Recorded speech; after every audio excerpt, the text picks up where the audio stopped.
On the cold hills of a deserted island, Dylan is trying to find a safe spot to camp. He walks for miles until he slips and falls into a freezing river, but after floating away for a while, he manages to climb out and continue his journey. When he gets too tired to keep going, he stops to rest against a big rock, grabs a flower to eat, and begins thinking back to how all this started. Dylan is in jail for life for the assassination of 6 men, when one afternoon, he's taken to see the prison governor, who asks him what he dreams of. He isn't the only person going through this. Various of his fellow prisoners are also being called to the governor's office and are asked the same question. Morayak says he wants to see the sea, Yakut wants to witness the war against China, Obazyanka won't speak, Abazyan wants to work in this prison and be a governor, Tolya wants to follow the progress of the space station, and Sipa wants to see women again, but Dylan's answer is never shown. The governor tells them they've been selected to be transferred to a penal colony, and shortly afterward, all prisoners are boarded into a ship.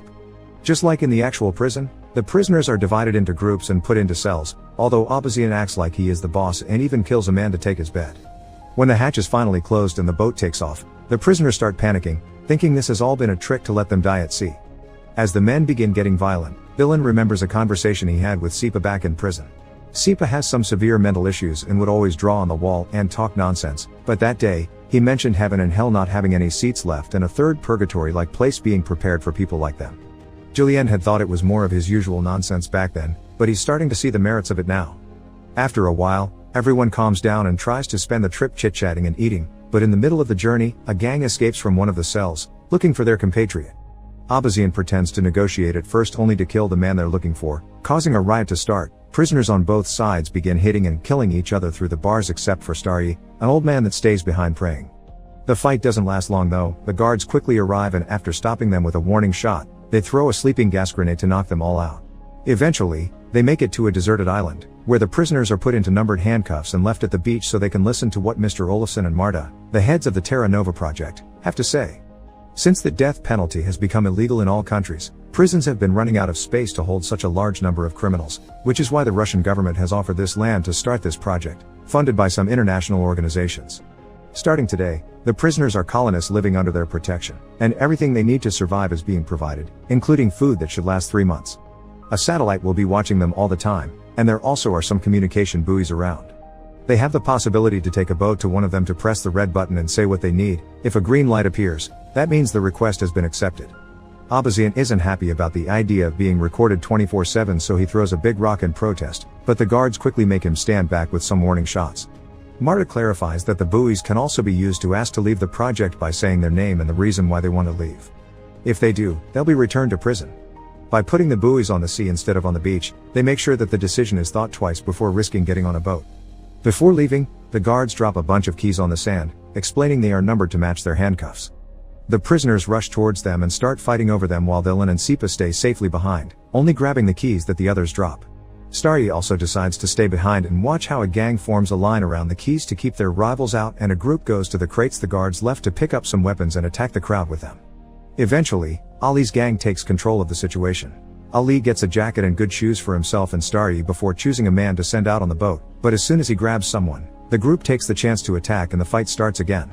Dozens of men die in the fight. Morayak kills Ali with a rock, Abazyan kills Starry also with a rock, and the 3 men that get on a boat to reach the buoy fall to the sea and die drowning. All the remaining prisoners go to the warehouse and begin distributing the supplies, and Abazyan takes advantage of the tools found to get his cuffs open by force. Dylan packs a bunch of supplies in a bag and grabs himself a jacket while listening to Sipa say there is no way the food will last 3 months. Then he leaves the area to survive on his own and hopefully find a way out of the island, taking us back to the beginning of the story. Dylan explores the island until he finds an area with no snow and a rocky formation that will provide some shelter, so he decides to sit there while looking at a picture of his family that he's kept hidden in his prison uniform. He misses them terribly, and falls asleep with tears in his eyes. Sometime later, he wakes up when he hears some squealing. Turns out the supplies were filled with rodents, and they are now eating through his food and bag. When it starts raining, Dylan finds shelter under the rock formation he saw before, getting a fire going for warmth and heating some water. After it stops raining, he catches a bird and roasts it over the fire. That's when Sipa finds him. As he chit-chats with him, he tries to steal his knife, but Dylan sees him and takes it back. Sipa offers some salt he had with him and his help in exchange for some meat, which Siling accepts, so Sipa goes to pick up more wood and sees the family picture on Dylan hung on the rocks, which makes him blow a kiss at Dylan's wife. Afterward, they share the bird, and when they're done eating, Sipa walks to the edge of the cliff, explaining he doesn't jump because he's too afraid. He asks Dylan why he won't die either, and Dylan explains it's because of his family. They're dead and he wants to be buried next to them, which can't happen if he dies on the island. The two men fall asleep, and when Dylan wakes up, he finds Sipa has stolen the picture to use it as inspiration for his debauchery. Furious, Dylan beats him up and pushes him off the cliff, but Sipa doesn't die because he doesn't fall into the ocean. He drops on a hill right underneath. But even after this disagreement, the two of them travel together as they explore the island. Sipa easily amuses himself with the trash he finds in the water while Dylan tries to fish, but the only living being they find in the water is some sort of aquatic centipede, which freaks Sipa out. While looking around, Dylan is shocked to suddenly find part of a seaplane among the rocks. It only takes going a bit farther up the hill to find the entire plane, which gives him a bit of hope because he used to be a pilot and would be able to fly it. However, two men aren't enough to move it, so for now, they go back to their shelter. Dylan starts a fire with some matches he had grabbed at the warehouse, but there's something in them that creates a very toxic smoke. He moves away from the fire and drags a sleeping Sipa with him, who at first won't wake up. It takes a few shakes from Dylan for him to finally regain consciousness, but his mouth only continues to spout nonsense, and Dylan realizes the cold will kill them any minute now. The two men decide to go back to the base and see if they can steal some coal. Back in the base, life hasn't been easy for everyone. Abolition and his gang are in control and keeping a routine while sharing the supplies, and Abolition even asks them to call him governor. But they keep anyone that isn't in their team inside the barracks. They only allow them to come out to have a walk in an enclosed area, similar to real prisons, while Estonitz yells at them from the watchtower. When they're sent back, they need to run because whoever is last gets killed to be used as food later. Dylan and Sipa manage to reach the coal box and find the remains of a fire. After walking for so long, they're almost freezing, so they can't help laying down next to the fire and falling asleep. But Sipa wakes up quickly when he hears some noises. The gang is coming over with their latest prisoner for roasting. He runs to hide behind a rock, but Dylan is still out there, so he comes back out to rescue him, but he isn't fast enough and Abolition's men find them and capture them. The two of them are taken back to base, where Abolition tries to decide what their punishment will be for having run away with supplies when they arrived. Yakut tries to remind them that they were on their side during the ship fight, causing Estonitz to insult him for trying to meddle.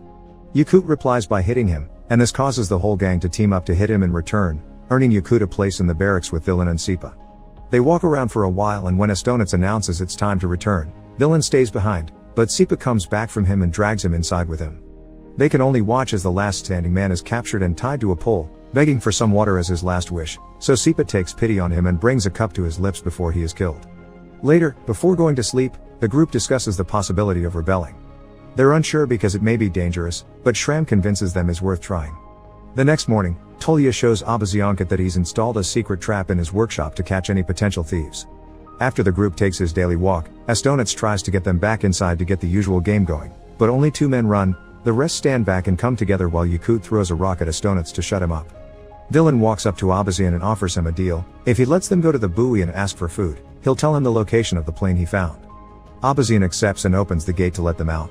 While Tolya and Dylan go with two other men on the boat, Abazyan asks his men if they know anything about Dylan, and that's how he learns he was a pilot, that his family died in a plane crash, and he went to jail for killing flight dispatchers at the airport with a rifle.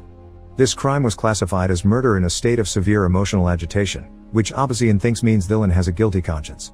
As soon as the boat is far enough, he orders the group to go back to the barracks, canceling his deal.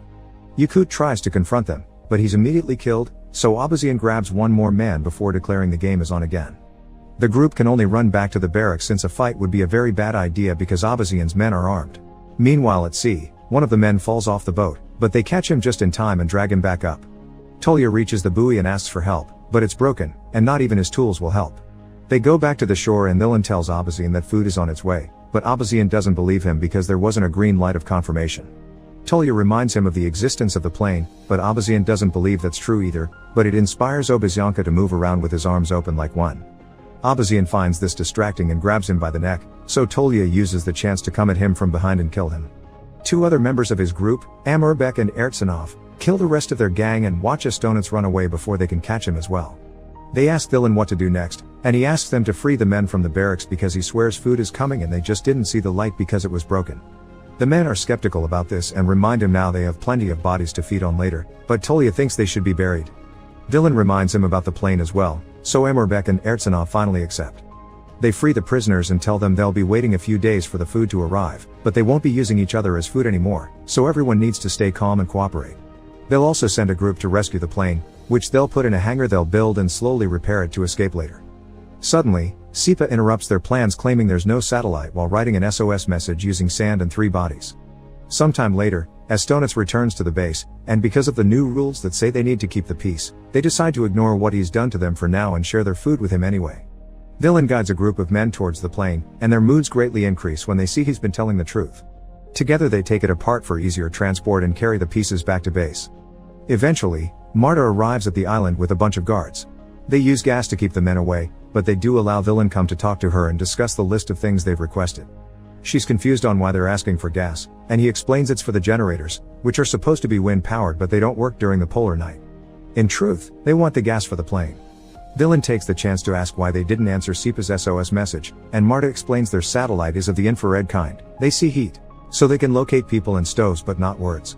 She also wants to know what people were doing so far away from the base some days ago, and he tells her they were fishing. They don't believe him because there's no fish in the area, so he lies again and tells them they've been eating those centipede-like creatures, which she finds very shocking. They also want to know how many of the original 206 colonists are left, which Villain finds suspicious because they should be able to tell with their satellite. He tells them 87 are left, and many are sick, but nobody wants to abandon the project and return to jail.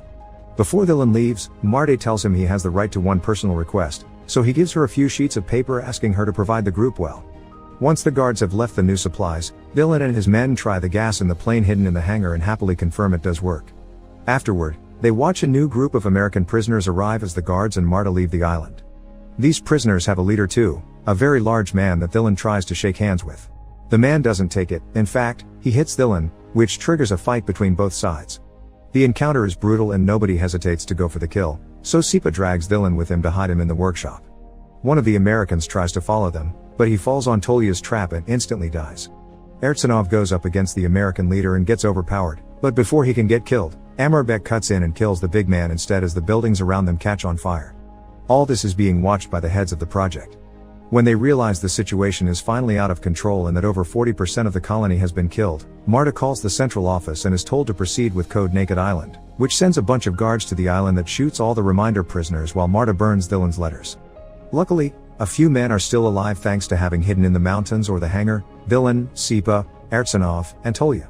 Together they push the plane out, but when they're about to board it, Sipa tells them goodbye and runs to the hill so he can jump into the ocean, not afraid anymore. The remaining trio gets in the plane and Villain manages to make it take off safely, although the guards shoot at them on the way. His 2 companions die, but Villain isn't hit by the bullets, so he flies away into his freedom. Make sure to subscribe and turn on notifications so you can watch more videos like this. Thanks for watching.